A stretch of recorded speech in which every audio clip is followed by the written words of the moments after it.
I think that one's reality is a result of your intention and your attention.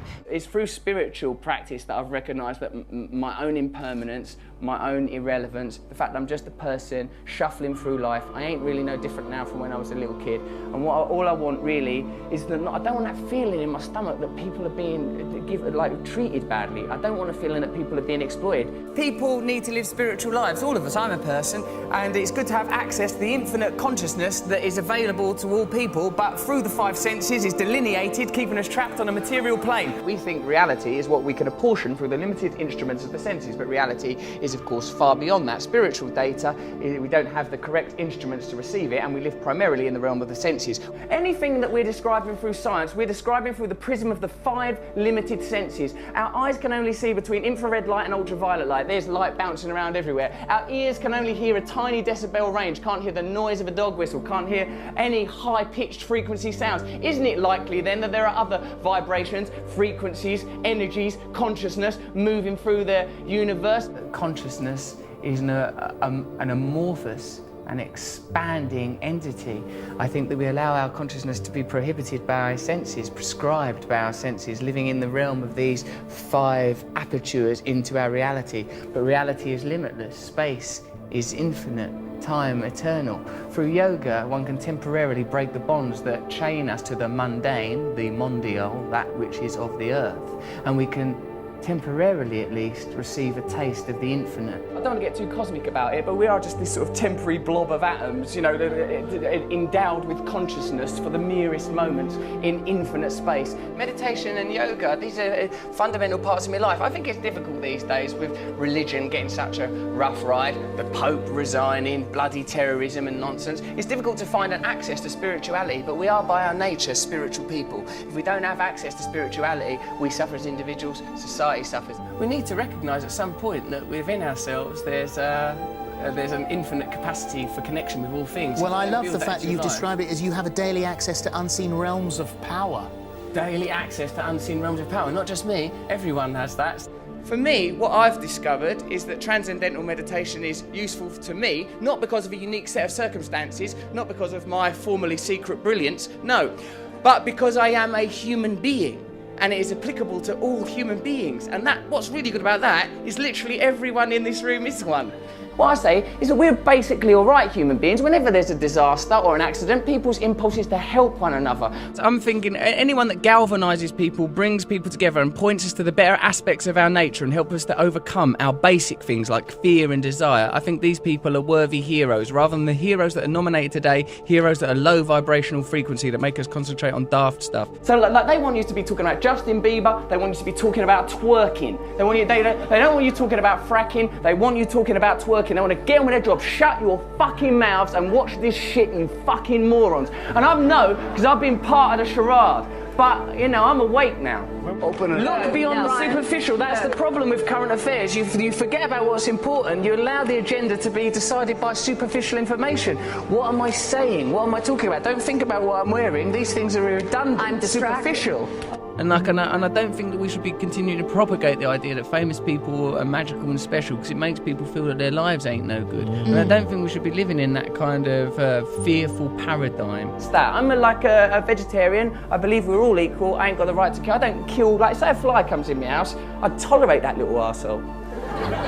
Because I feel like he's a fly, he's just on his journey here through life. When I'm meditating or praying, I say the infinite creative force that brings into being all phenomena and guides all life, I say, can you move through me? And things that actually work, you sort of treat them, you sort of shirk them off as if, like, you know, as if you owe them money and you don't, oh no, I've got to avoid yoga and meditation. They've been portrayed quite brilliantly by the mainstream as sort of somehow luxury, but into luxury or artificial or superficial. It's absolutely integral. It's absolutely the most authentic thing, more real than any of us. If people are happy, they're happy. They don't need it. If there's not a problem, there's not a problem. But I think if people have some sort of yearning or dissatisfaction or some itchy irritability, then it might be because they're not looking in the right direction for a solution, and that they should look within, and that within them there is a limitless, infinite capacity for bliss through connection to higher things. You cannot define yourself in reference to other external coordinates. You must define yourself internally with your relationship with a higher entity. Think of yourself as a manifestation of some higher thing, some higher frequency. This is the visible realization. And you know that because you can't see atoms, can you? And you certainly can't see the forces that hold atoms together. There, in the micro quantum world, Richard, lie the answers to everything. We can't understand it with our logical, rational minds, but we feel it intuitively. Get yourself in alignment with that stuff and you beam like the sun. The dead human ape has fulfilled its potential. The dead human ape has not evolved for the last 10,000 years. These are the achievements of the dead human ape. Now we must transform, become enlightened, so that we can access the next realm of consciousness necessary for our evolution. Right. So I think we elect to ignore the spiritual at our own, and it causes a deficit for ourselves and for our culture and for our planet. I think that we are too easy to identify ourselves as individuals. That idea is fortified daily through, as we said before, the stimulation of primal desires, that which anchor us to the self, and we ignore that we're here for such a short while, that we're all basically the same as one another, we're all connected to each other, and we have a collective responsibility to. Look, God is not something that's about thinking you're better than someone or a reason to have a war with someone. It's that within us, beneath and beyond our identity as human beings, driven by fear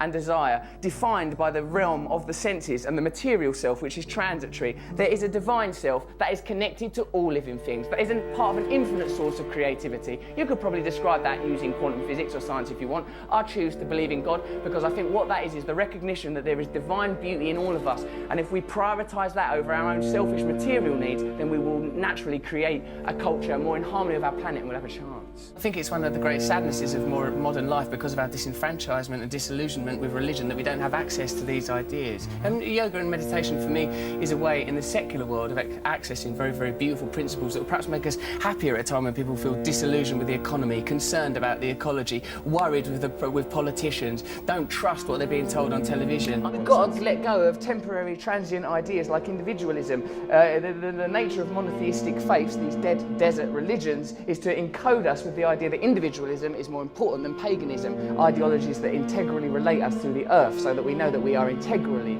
indefatigably related to our environment, and we live in the service of our environment, because self is a temporal illusion. I suppose the ultimate truth is oneness, that this is a temporary illusion, that we are temporarily occupy these flesh puppets. We believe so much in our identities, we believe in our individualism, and I talk as a very sort of egotistical man. Look at my hair, look at these bracelets, look at these ridiculous boots. I'm a person who believes in the nature of my own individualism and my own identity, but on a deeper level I recognise that all these things are transient, and what's important and what's defining are the things that we all share: love, unity, togetherness. As long as we have cultural narratives that eschew these ideas, that suppress these ideas in favour of negative human traits, greed, selfishness, lust, as long as these ideas are promoted, we will exist in opposition to one another and will be exploitable by corporations that prey upon these negative facets of humanity.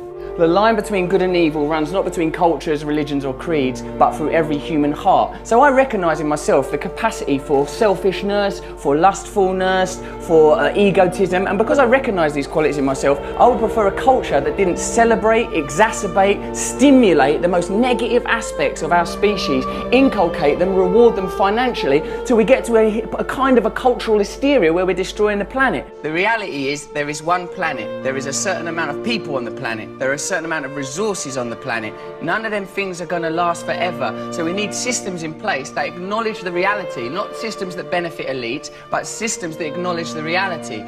People need to have access to the resources. Can't lie to people so that people in power can continue to augment and grow their own power and satisfaction while normal people are exploited. We need systems that get the resources to the people while respecting the planet. Any system that's detrimental to the planet or detrimental to the people because it helps one or two bods, fuck it off. We're allowed to do that, you know. We are creatures on a planet. We are mammals. Look at the faces of the people that we're being asked to vote for as leaders. Look at them. Look at them, feel it in your hearts. That ain't who's meant to be leading us. Happiness cannot forever be sustained like some glistening bauble. It's a transitory thing, like a butterfly alighting on Snow White's finger in that bit of Snow White. So, like, you know, I'm happy mostly. I'm happy mostly when I'm being nice to other people. Then I'm happy. You know, when they analyse the semantics consistently through mythology and theology of words like love, God, they find that the common theme, John, is union. That we just want to be connected to something higher. That can be another person, that could be God, that could be a relationship with nature, it could even be a relationship with West Ham United. I think the important thing is to have as the central tenet of your being love, compassion and tolerance. Everyone knows that.